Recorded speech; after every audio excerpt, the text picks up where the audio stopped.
O hipismo vai se modernizando e as regras têm que acompanhar. Então, esse movimento todo a gente tem que estar atento para que a gente fique sempre aí atualizado nas novas regras e nas novas tendências que a gente tem por aí.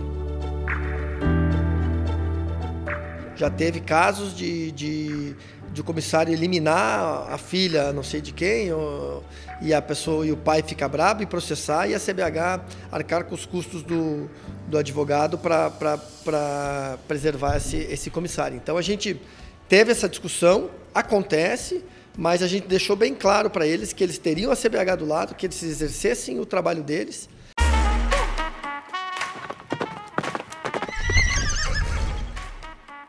Oi pessoal, tá começando mais um episódio do ClaqueCast. Hoje a gente está com o cavaleiro e diretor de salto da CBH e esse ano também vice-presidente da gestão, Daniel Cury. Daniel, obrigada por topar falar com a gente. Obrigado a vocês pelo convite.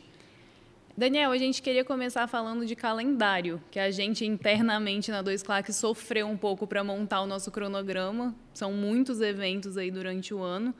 E a gente queria entender do lado daí como é organizar esse calendário, o que vocês levam em consideração para montar esse calendário?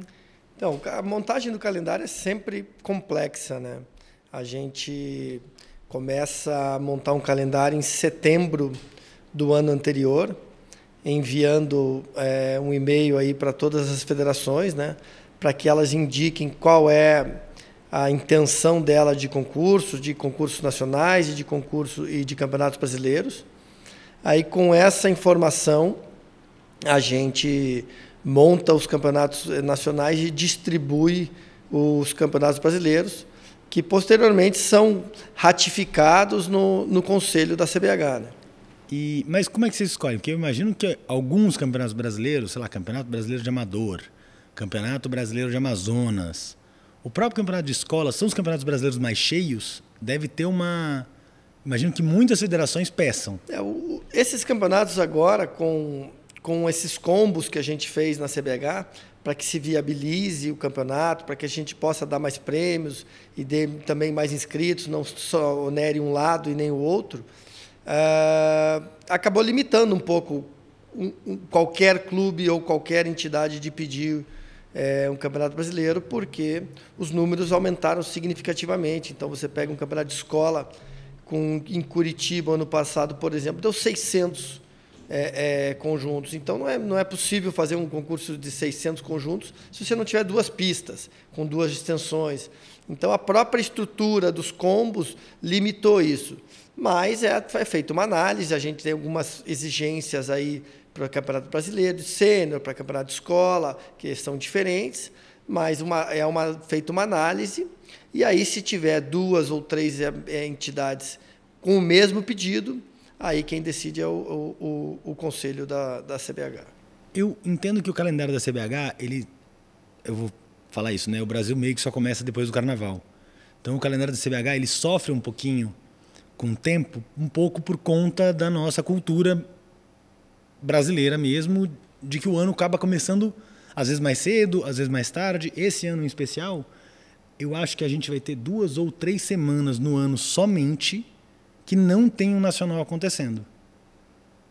Aumentaram o número de nacionais, temos o mesmo número de semanas no ano. O que é essa ideia? Isso é parte do incentivo da CBH? Isso é parte do esporte está crescendo?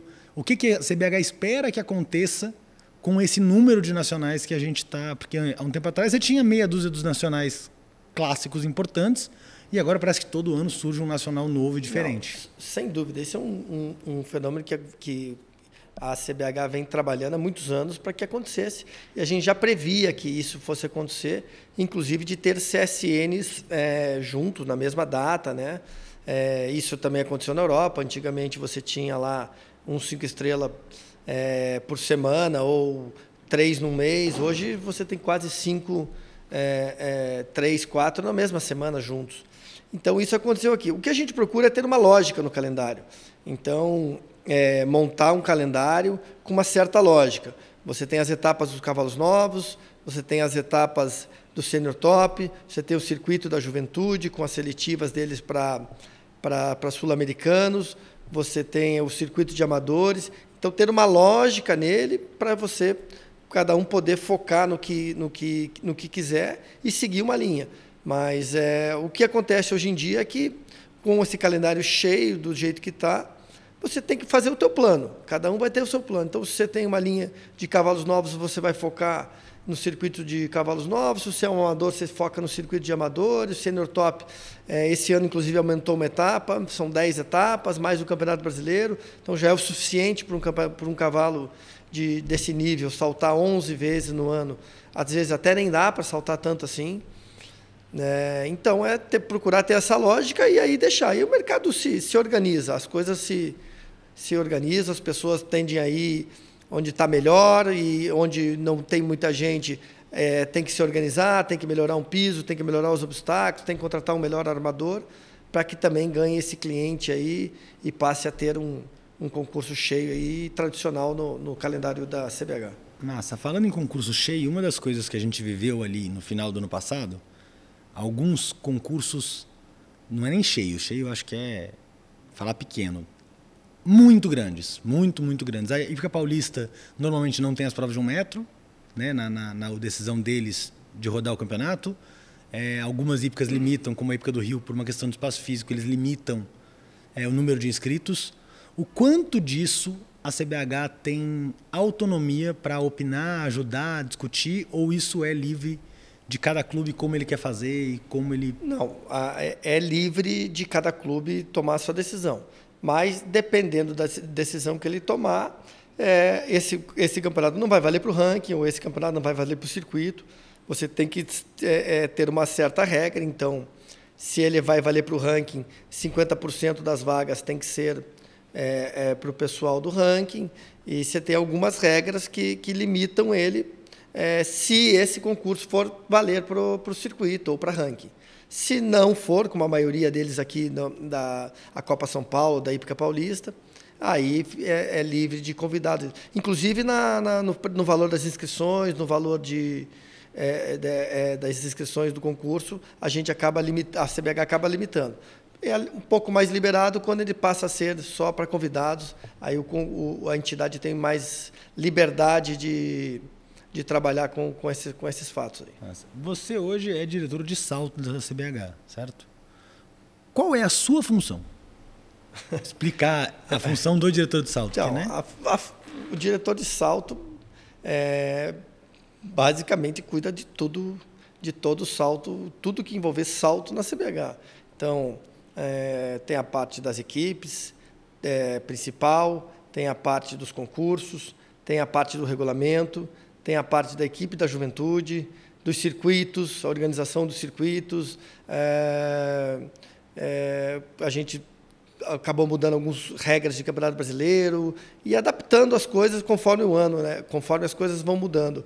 O hipismo vai se modernizando e as regras têm que acompanhar. Então, esse movimento todo a gente tem que estar atento para que a gente fique sempre aí atualizado nas novas regras e nas novas tendências que a gente tem por aí. Você deve ter outra atividade além da CBH na sua vida. Como que você gerencia a vida?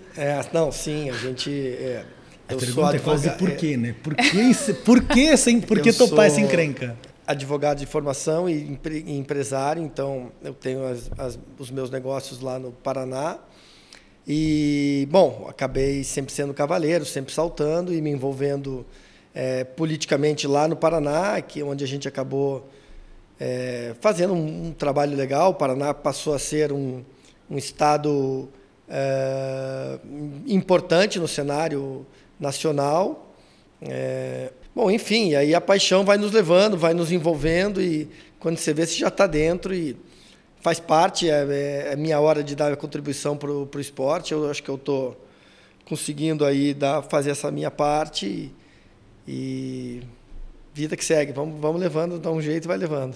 A parte de programa do concurso passa por você? Você tem que aprovar, a CBH tem que aprovar? Ou o concurso que ele é fechado não precisa? Não, o concurso sempre vai ser, o plano de programa sempre vai ser aprovado pela CBH. Mas não passa por mim o programa, passa pelo Pedro Paulo, que é o nosso diretor técnico. Então, a aprovação do programa vem com a assinatura dele. Obviamente que a gente, nesse começo de ano, a gente discute os modelos de programa que vão para o salto. Qual vai ser o modelo base de programa que a CBH vai entregar para cada entidade preencher. Então, já está pronto o modelo de 2026, a gente entrega a todas as federações e aí a entidade faz o programa em cima daquele modelo que a gente tem, e aí o Pedro Paulo faz as correções que tiverem que ser feitas de técnicas e das novas regras, enfim, o que tiver que ser corrigido. Porque tem essa coisa dos horários, né, que é uma discussão... A gente recebeu algumas pessoas aqui no ClacCast, juiz, desenhador de percursos, os próprios cavaleiros profissionais, que comentaram um pouco de como está difícil trabalhar nos eventos aqui em São Paulo, porque longas horas de trabalho, provas muito cheias, aluno nas duas pistas, um pouco caótico conseguir conciliar tudo. Há uns 2 anos atrás, a questão que você... Não lembro se já existia, a gente só fala que já existia, mas que vocês começaram a aplicar multa caso a prova passasse de X horário. Não existia. Essa foi já uma das ações que nós tivemos para coibir esse avanço aí dos horários. Então, a gente estipulou que numa pista sem luz, o número limite são 200 conjuntos, e numa pista que tem a luz, o número limite são 250 conjuntos por dia. E se passar esse número, tem multa. Então, a CBH multou alguns concursos no ano passado. E para esse próximo ano, tem uma proposição da CBH, para que seja aprovada no regulamento, que o concurso que atrasar o último dia, as últimas provas do último dia, em mais de 2 horas, também vai ser multado e terá que acrescentar em 10% o prêmio da prova para que o cavaleiro não seja prejudicado. Muitas vezes, já aconteceu muitas vezes, e acontece com quase todo mundo que salta a prova do último dia, o grande prêmio. Você tem um grande prêmio marcado para as 2h30, você pega um voo às 6h30, que daria tranquilamente para você pegar. O grande prêmio começa às 4 da tarde, você perde o dia, já saiu do hotel, tem que pagar outra diária. Então, acho que com isso, primeiro vai ter uma atenção maior das entidades em elaborar o programa e não atrasar, porque senão vai ter multa e ainda tem que aumentar 10% na premiação da prova. E essa multa, ela é por faixa? Então, por exemplo, passou na pista 251 conjuntos. Multa. Tá bom, mas passou 500. A mesma multa é aplicada? Porque às vezes é o contrário. Se o cara sabe que ele vai passar, ele roda o máximo de inscrição possível para poder pagar a multa com a inscrição. Mas é que 500 não passa, né? Não tem como. Já é um número que não vai passar. O cara, mais de 350 no dia Mas é quase o dobro do que vocês... Mas nós daí num concurso de luz, 250 seria 350. Mas daí você já está falando que vai das 8 da manhã às 11 da noite, como aconteceu. Já aconteceu. Inclusive, acho que no festival, ano passado, passou. Não sei se 350, mas próximo disso. Mas a multa é por dia e por prova que você... Por dia que você... você atrasa, não é por número de conjuntos a mais. Não tem faixas de número de conjunto. A gente volta e meia internamente fala se não seria legal o atleta ter que se qualificar para pular o CSN. Vocês não pensam em nada assim? Já pensamos. Mas nunca ninguém apresentou algo que fosse viável para ser exercido dessa maneira. Porque você sempre tem os dois lados. Você tem que pensar no lado do cavaleiro, mas tem que pensar no lado do organizador. Os concursos são muito caros de fazer. E em maioria das suas vezes, não são rentáveis. Não vale a pena um clube fazer um concurso, ele dá prejuízo. Obviamente, você tem um incentivo do esporte, indiretamente você vai conquistando outras coisas, mas rentável ele não é. Então, você ainda limitar esse número de participantes, acaba que você vai onerar muito os concursos. É uma equação difícil, né? Porque se você aumenta a inscrição, você também tira o pessoal. Você tira. A ideia que eu dei ano passado, não sei quem foi que eu conversei sobre isso, e fica aí uma sugestão que eu acho que sempre vai ter briga, especialmente do lado dos amadores que querem saltar todos os dias.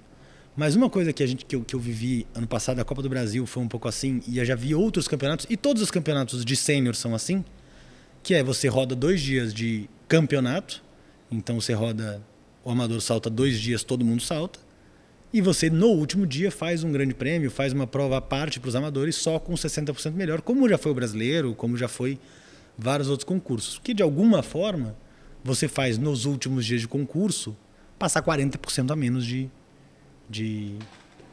cavalos. Eu não sei o quão viável é isso e acho que é sempre um período de adaptação, porque todo mundo quer saltar, por que eu não saltei, por que eu não qualifiquei, por que isso, por que aquilo. Mas você continua tendo campeão da etapa depois do segundo dia e o terceiro dia vira só um grande prêmio, 2 voltas. É possível fazer. O indoor fez isso muitas vezes. Eu, no Internacional de Curitiba, também já fiz muitas vezes essa classificação para a final. Tem essa liberalidade. O concurso que quiser e que se achar muito cheio, tem e pode fazer. A CBH não se opõe a isso e nem há nada contra isso na regra. Então, há uma liberalidade do concurso fazer ou não. Se ele acha que está cheio domingo, e, enfim, que é melhor, é liberado fazer. Maravilha. Bom, estamos falando do cenário São Paulo, 17 concursos no ano, todos cheios, mas existe um outro cenário nos outros estados, né? Alguns, Alagoas, Ceará, Minas, Bahia, com um evento chancelado pela CBH no ano, e alguns deles acho que nem tinha no ano passado. Então, eu queria entender qual que é a dificuldade de realizar o CSN lá e por que realizar, por que é bom para eles também conseguirem levar o CSN para lá. A gente, quando pensa no esporte, a gente tem que pensar no esporte a nível Brasil, em todos os estados, né? Sem sombra de dúvida. Mas, claro, que é inquestionável que São Paulo é o centro do esporte, e onde estão o maior número de cavaleiros, de praticantes, e, fatalmente, onde terá o maior número de eventos. A dificuldade, eu acho que é física, né? Sempre você ter uma prova a 1.000, 1.500, 2.000 quilômetros de distância é um custo alto, é uma viagem desgastante para os cavalos. Então, os estados mais afastados têm essa dificuldade. Mas tem crescido, tem feito um trabalho. A gente, nos últimos 4 anos, investiu bastante no Nordeste, com clínicas, com armadores, e eles têm feito, crescido significativamente lá.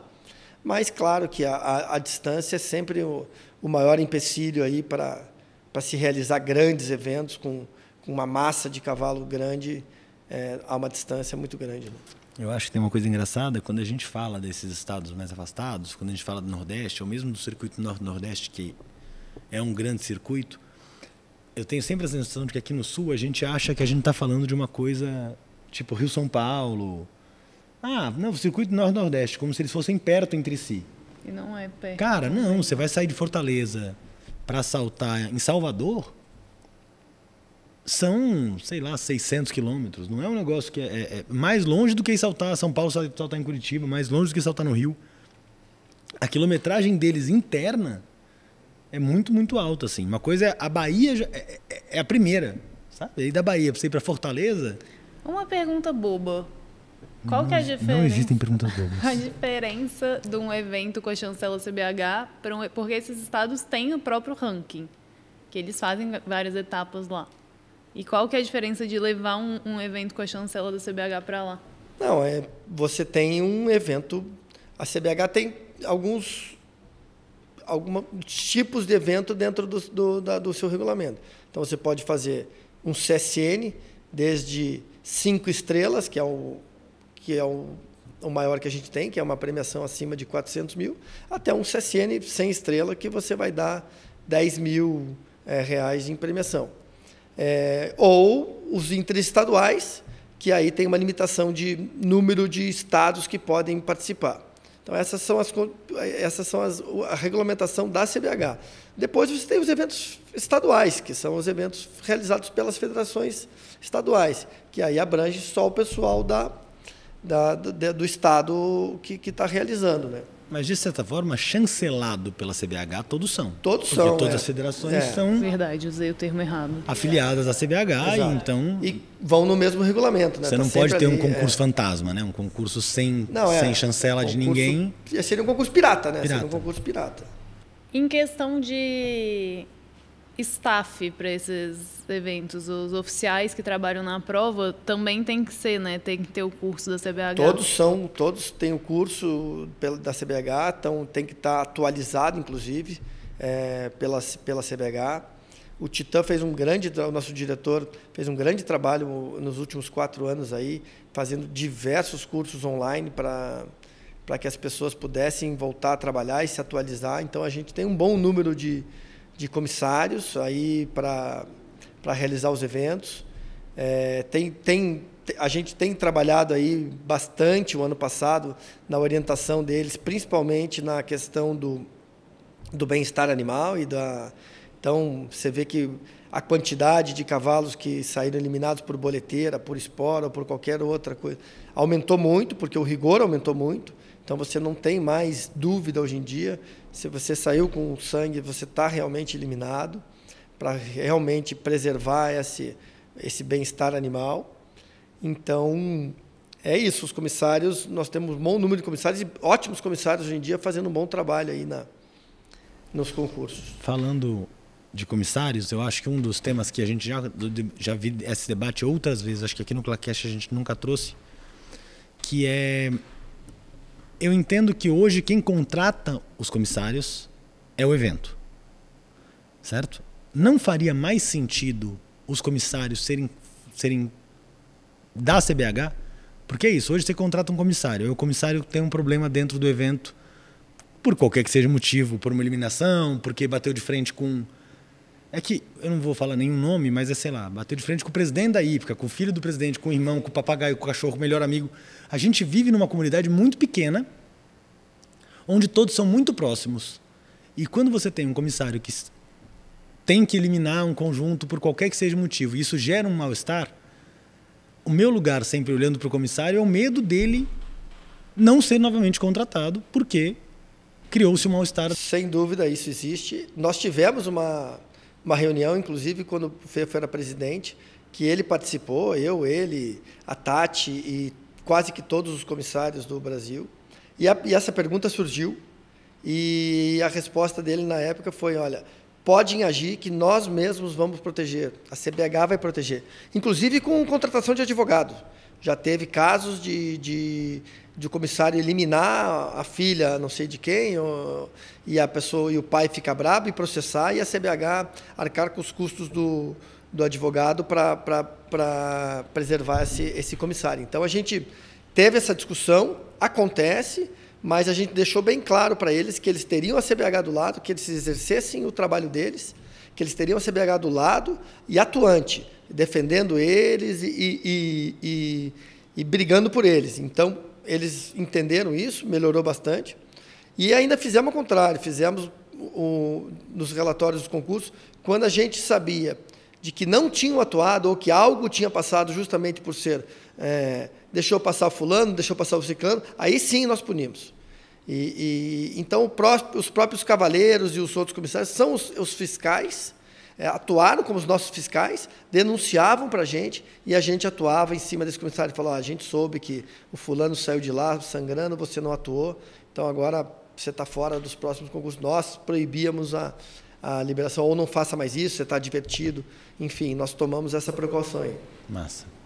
Vocês tiveram, com a evolução dessa parte mais rigorosa aí de bem-estar animal, mais casos, né, de doping e situações de punir ou entrar em algum processo com o atleta. A Tati até explicou um pouco para a gente como é que funciona esse processo, mas acho que seria legal a gente contar um pouco como que é, o que acontece quando tem um caso de... Não, eu acho que o que acontece é que em alguns eventos, você tem, eu até mais ou menos sei, você tem isso, né? São coisas diferentes, eu acho, Isa, que você está falando. Porque uma coisa é o cavaleiro que ele é eliminado porque teve um problema de arreamento. Não, mas... Essa é uma situação. Tivemos de tudo no ano passado. O que a gente teve foram casos de doping, né? E aí teve suspensão por yellow card, que são coisas que a gente não entende enquanto leigo. O que é o yellow card? O que acontece se você toma 2 yellow cards? O que é uma suspensão por doping? O que acontece depois? É um pouco a parte burocrática e prática. Bom, vamos tentar resumir um pouco aqui para vocês. Então, você tem a situação de pista. Se você sair com o teu cavalo sangrando na espora ou na boleteira, você é eliminado daquele concurso, daquela prova. Você está eliminado. Se aquilo vier de uma agressão do cavaleiro ou de uma prática abusiva do cavaleiro, não um acidente ou uma fatalidade de pegar numa espora, aí você pode ainda aumentar a sua punição, ser uma desqualificação do concurso inteiro ou do dia de prova, enfim, pode ser qualquer uma dessas penalidades. E, além disso, você pode levar um cartão amarelo por qualquer má atuação sua durante o concurso. Qualquer que seja, pode ser dado um cartão amarelo. Um cartão amarelo, ele perdura por 12 meses. Então, você fica pendurado pelos próximos 12 meses. Um segundo cartão amarelo, aí gera uma suspensão automática. De quanto tempo? Acho que é 2 meses, eu acho. Mas depois ele vai avaliar. Mas 2 meses já sai automaticamente suspenso. E aí você começa de novo. A questão do doping, quando um cavaleiro é pego num doping, aí esses casos são encaminhados ao STJD. Aí é a justiça que determina a punição e o tempo de suspensão. E os maus tratos, que é um caso, que são os casos ali, ou de filmagens de maus tratos nos cavalos, ou casos que a gente teve, aí vai para o conselho da CBH, que aí age, que daí aplica a punição dentro da CBH. Então, nós temos casos que são do STJD, casos que são da CBH e casos que são de pista que o comissário e o presidente do júri atuam. Nossa.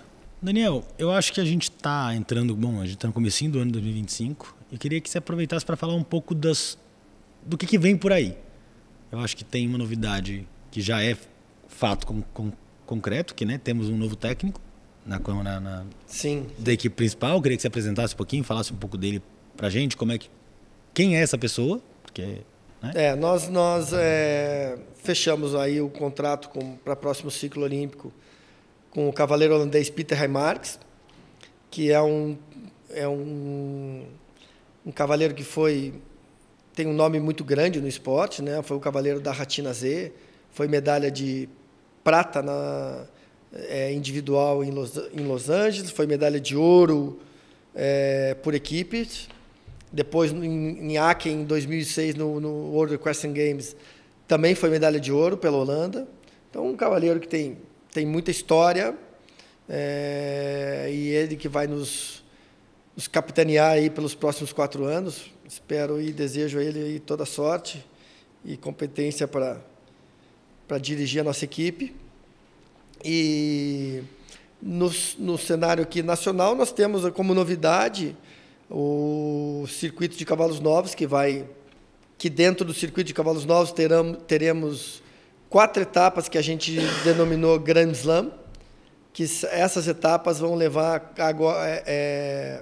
os cavalos para Lanaque. Então, nós mandaremos, a associação vai pagar a viagem do primeiro 5, 6 e 7 anos, e o segundo paga as suas despesas para ir. Isso é uma outra coisa boa de abordar e foi uma grande conquista da última gestão, foi a abertura da fronteira, que há muitos anos estava fechada. Então, foi um trabalho longo aí, que a CBH fez e que proporcionou a abertura da fronteira e que acredito que nós colheremos muitos frutos com essa abertura, nessa integração de novo. Nas conversas que eu tive com o treinador, inclusive, eu disse a ele que, claro, que o papel principal dele sempre é a equipe principal, os cavaleiros que... A gente sabe que os cavaleiros que estão lá são os cavaleiros que provavelmente integrarão o time olímpico, pan-americano, mas que a gente também tem aqui um esporte e que é um esporte muito forte, e que nós temos grandes cavaleiros aqui, e que com essa abertura a gente pode ter essa integração muito maior, mandar alguns cavaleiros daqui para que se juntem a esses, até para que a gente saiba em que nível nós estamos aqui e o que a gente tem que fazer para melhorar.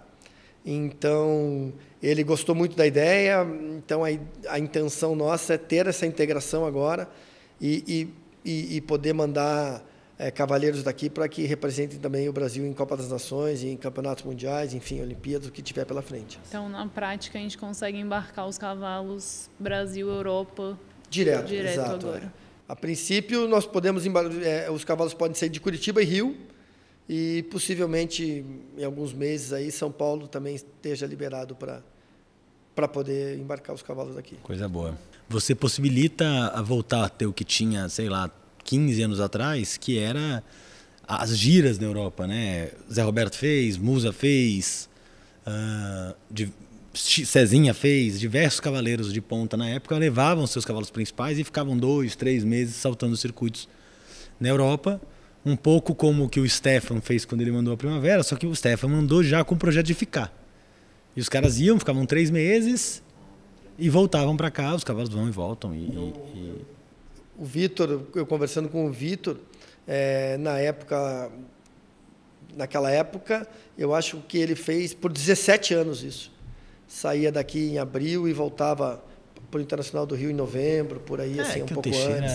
É difícil, né? Até de mensurar, porque, né? O cara tem sei lá quantos anos de esporte, já fez tudo que a gente possa imaginar. E uma memória admirável. No Clarkcast com ele saiu falando o currículo inteiro, lembrando tudo o que cada cavalo fez, impressionante. Daniel, eu queria falar um pouquinho, sei que não saiu ainda o regulamento, não foi votado, mas um pouco o que você tem o que a CBH está trazendo de atualização de regulamentos? Tem alguma coisa muito diferente do que a gente vinha vindo? Se tem poucas novas mudanças, o que vem para 2025 que a gente pode esperar de novo regulamento?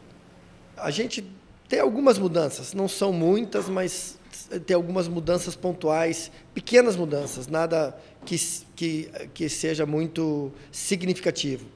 Porque a gente sempre espera as mudanças da FEI. Então, a FEI acabou mandando essas mudanças, que também não teve nada significativo. Porque o ano que vem é o ano de mudança do regulamento geral de salto da FEI. Então, a cada 4 anos, a FEI faz essa atualização geral. Então, eles já começaram esse ano. Até dia 1º de março, as confederações de todos os países têm que mandar as suas intenções de mudança para a FEI, e aí ela vai avaliar até outubro desse ano, e aí, em outubro desse ano, ela começa a divulgar as mudanças para o ano de 2026. Que aí sim eu acredito que vão ser mudanças mais significativas. Porque a Associação lá dos Cavaleiros, que é presidida pelo François Mathieu, entrou agora realmente forte nesse embate, eu diria, com a FEI, né? Pedindo realmente que a FEI ouvisse mais os cavaleiros. E me parece que eles estão tendo sucesso lá agora. Então, para esse ano, são pequenas mudanças, mas para 2026, eu acho que a gente vem com muitas mudanças aí no esporte. A CBH pode sugerir uma mudança de regulamento no meio do ano? Eu vou trazer aqui o exemplo que eu falei em algum dos outros Clarkcasts, que é a questão dos pré-mirins. Pode. Se eu não me engano, no começo do ano passado, eu posso estar equivocado, até o começo do ano passado, os pré-mirins rodavam como toda e qualquer outra categoria. 3 dias de prova, cada dia com seu regulamento, e saltava, e o campeão do ranking da etapa era o campeão da somatória de pontos contagem olímpica, né? Ela pode mudar. A gente procura não mudar. O ideal é não mudar, é que as coisas saiam redondas como a gente programou. Mas nem sempre é assim.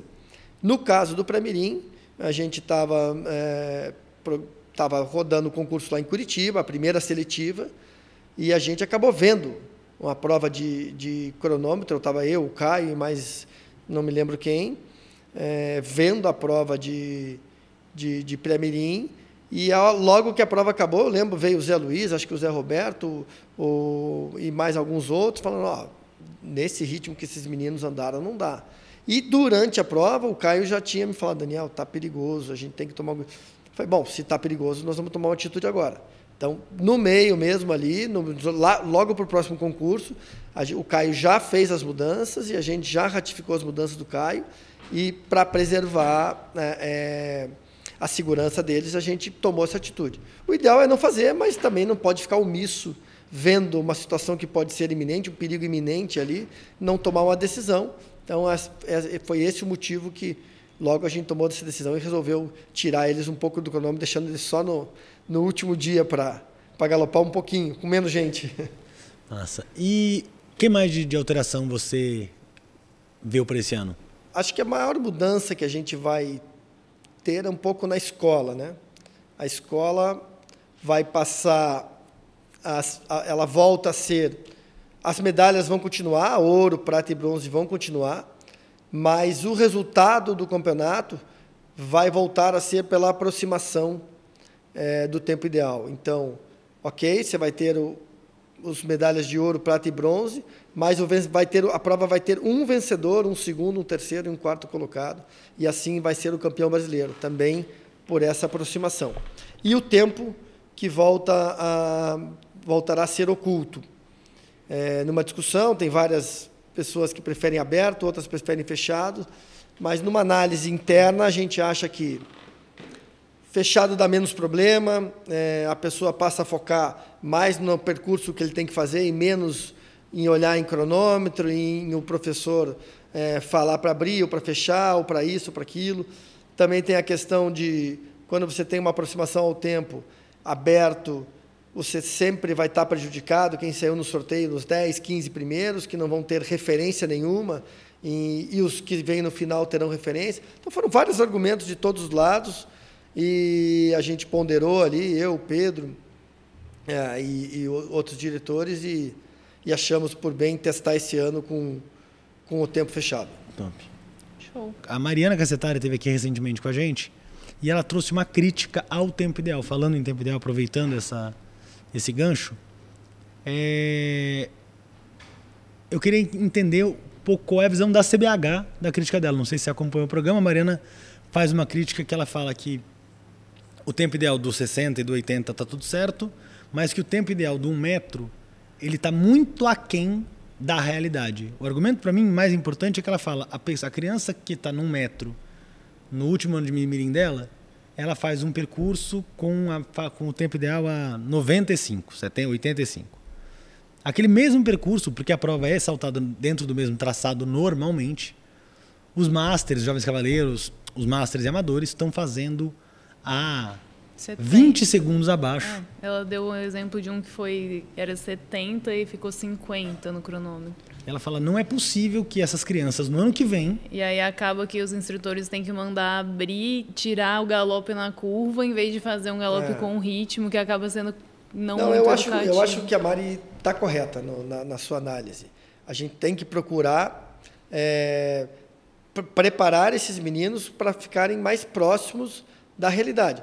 Nunca esquecendo que são meninos, são crianças que você tem que sempre tomar um cuidado para que não estejam rápido demais, porque eles ainda não têm a noção de segurança ou de montabilidade ali para exercer durante o percurso. Às vezes, até fisicamente, são muito fraquinhos e você começa a dar muito ritmo a eles, os cavalos começam a tomar conta deles, né? E o lance ficar muito grande, e aí é onde acaba tendo os problemas.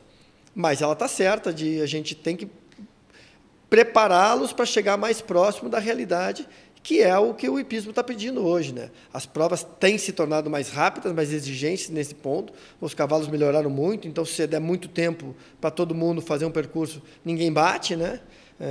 Então, as provas têm essa tendência e a gente tem que preparar eles para ficar mais próximo da realidade, sem dúvida. Boa. Eu lembrei agora que eu ia perguntar, não era da Mariana. Eu não sei se você acompanhou o Rodrigo Lima, que vai ser convidado aqui em breve. Ele fez alguma movimentação no Instagram dele, etc. e tal, fazendo sugestões para que as provas de escola e as provas fossem julgadas de forma objetiva? Subjetiva, né? Mas era uma subjetiva, né? Com objetividade, que se você faz o número certo de lance na linha, você tem tanto, se você perde o lance da linha, você toma um ponto a menos, se você... uma outra forma de você olhar o esporte de iniciação. O Rodrigo é um excepcional cavaleiro, né? Todo mundo conhece a categoria do Rodrigo e ele é um cara... Ele seria realmente o cara para fazer o que foi feito lá no Rio de Janeiro, nesse tipo de julgamento. Eu acho a ideia super legal, o que eles fizeram lá. Eu vi um pouco das provas, a pessoa entrava, trotava, parava, fazia um alto direito, saía galope numa mão, saía galope na outra direito, ganhava ponto, tinha a questão das linhas. Então, eu acho super legal, mas isso tem que ser feito no regional, né?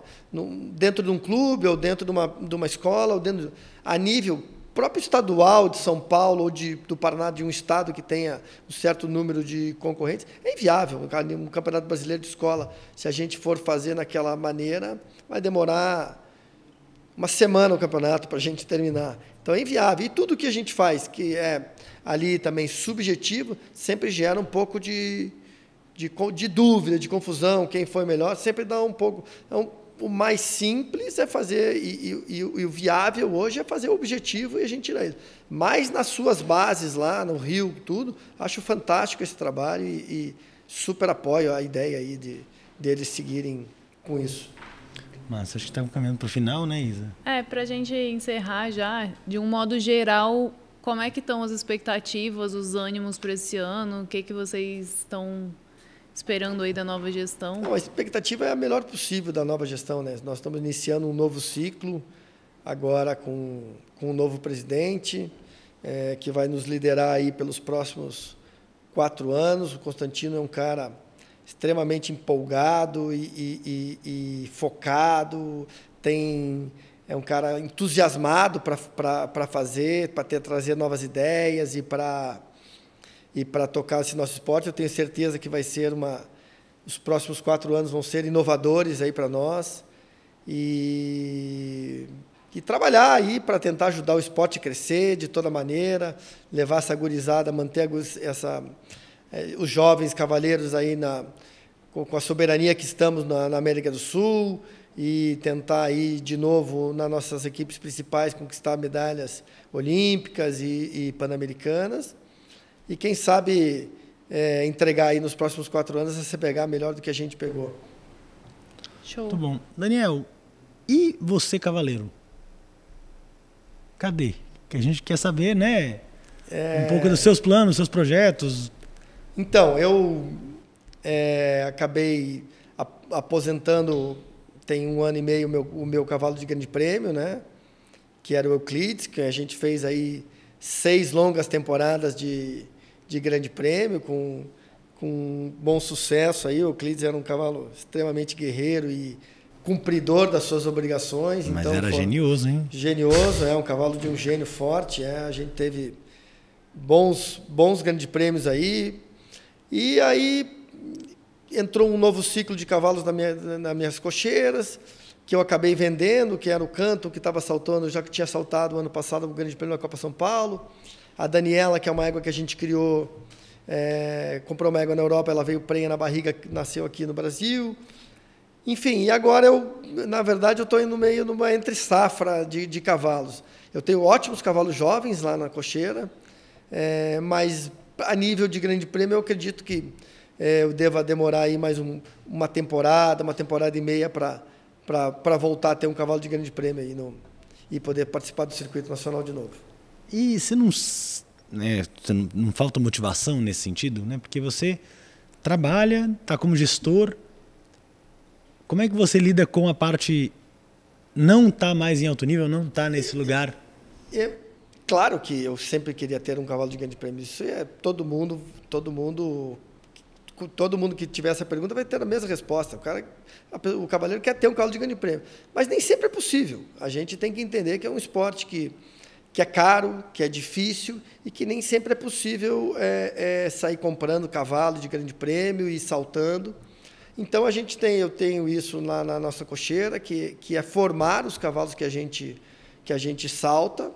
E graças a Deus a gente já formou alguns bons cavalos, mas a realidade às vezes nos impõe isso, uma venda de um cavalo que a gente não queria num tempo, mas por um valor que a gente não esperava também pegar, a gente vendeu e acabou nesse momento tendo cavalos mais jovens na cocheira e tendo que esperar um pouco para a gente poder voltar nesse alto nível.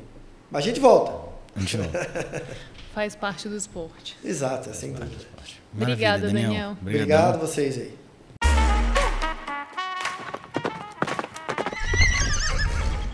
O ClaqueCast é uma produção livre da 2Claque. Esse episódio teve apresentação por João Marcon, roteiro, apresentação e edição por Isabela Campedelli.